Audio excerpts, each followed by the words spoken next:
BNP স্থায়ী কমিটির সদস্য ডক্টর খন্দকার মোশাররফ হোসেন বলেছেন, বিএনপি চেয়ারপারসন বেগম খালেদা জিয়ার বিরুদ্ধে চলা একটি মামলাও সরকার প্রমাণ করতে পারবে না, কারণ তার বিরুদ্ধে দায়ের করা সবকটি মামলায় মিথ্যা ও বানোয়াট। আর বিএনপির আরেক নেতা রিজভী আহমেদ বলেছেন, দলের নিবন্ধন বাতিলের ভয় দেখিয়ে কোনো লাভ হবে না, কারণ বিএনপি কোনো দলীয় সরকারের অধীনে জাতীয় নির্বাচনে অংশ নেবে না। ফারহানা হীরার রিপোর্ট। পুরানা পল্টনে মুক্তিযোদ্ধা দলের কার্যালয়ে দিনব্যাপী লিডারশিপ ওয়ার্কশপ এর উদ্বোধন করে দলের সিনিয়র যুগ্ম মহাসচিব রিজভী আহমেদ আবারও বলেন, নির্দলীয় সরকারের অধীনেই বিএনপি জাতীয় নির্বাচনে অংশ নিবে।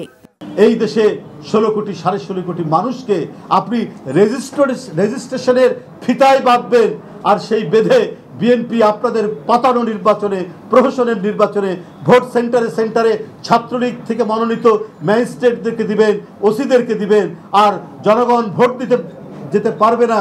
আর আপনারা মিডিয়া কুর মাধ্যমে ভোট আপনাদের দলের লোকদের প্রার্থী তাদেরকে আপনারা বিজয়ী ঘোষণা করবেন। সেই সুখ স্বপ্ন আমি মনে করি দিবা স্বপ্নই থেকে যাবে, এইটা কোনো দিন পূরণ হবে না।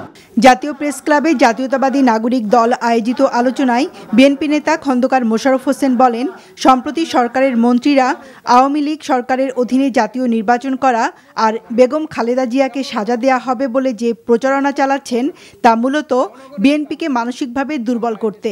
দেশনেত্রী বেগম খালেদা জিয়ার কোন রকমের শাস্তি এই সরকার দিতে পারবে না, এদেশের আদালত দিতে পারবে না।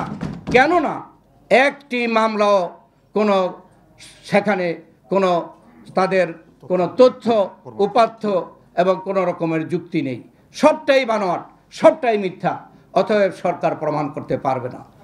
বাংলাদেশের বিচার বিভাগের দুর্বলতা নিয়ে যুক্তরাষ্ট্রের পররাষ্ট্র দপ্তরের প্রকাশিত বার্ষিক প্রতিবেদন উল্লেখ করে ডক্টর মোশাররফ বলেন, এখন আর কোনো সেক্টরই সরকারের নিয়ন্ত্রণ নেই।